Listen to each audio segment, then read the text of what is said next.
वरिष्ठ नागरिक के लिए कुछ जरूरी नियम आ चुके हैं 2025 के अनुसार।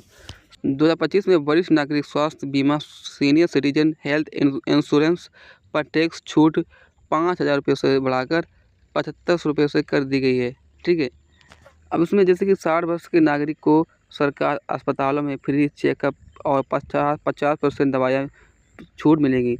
वरिष्ठ नागरिक स्वास्थ्य कार्ड 2025 शुरू हुआ है, जिससे हर नागरिक बुजुर्ग डिजिटल हेल्थ रिकॉर्ड मिलेगा। बैंकिंग वित्तीय नियम जैसे 2025 में वरिष्ठ नागरिक के लिए एफडी फिक्स्ड डिपॉजिट पर ब्याज दर 75% अधिक होती है।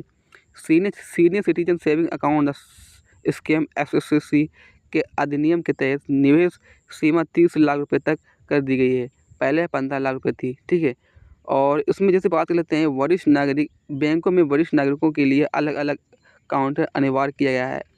जैसे कि बात कर लेते हैं कि वो टैक्स के नियम क्या हैं।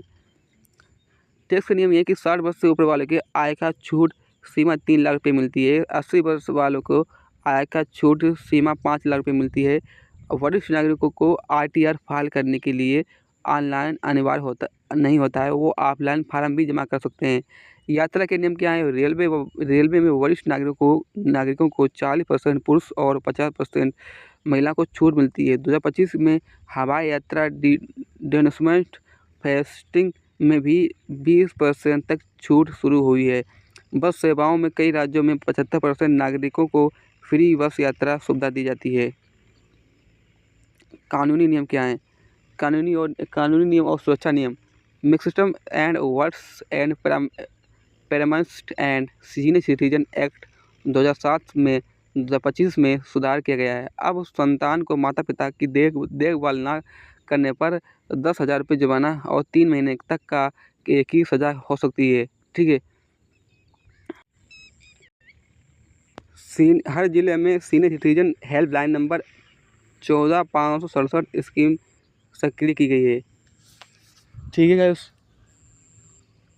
फिर इसके बाद बात कर लेते हैं कि वरिष्ठ नागरिकों के लिए कि अधिकार नियम जैसे कि गाइस परिवार के नागरिकों को इसमें प्रधानमंत्री वय बंधन योजना के तहत PMBBY पेंशन योजना के 10 साल तक 7.4% ब्याज होता है।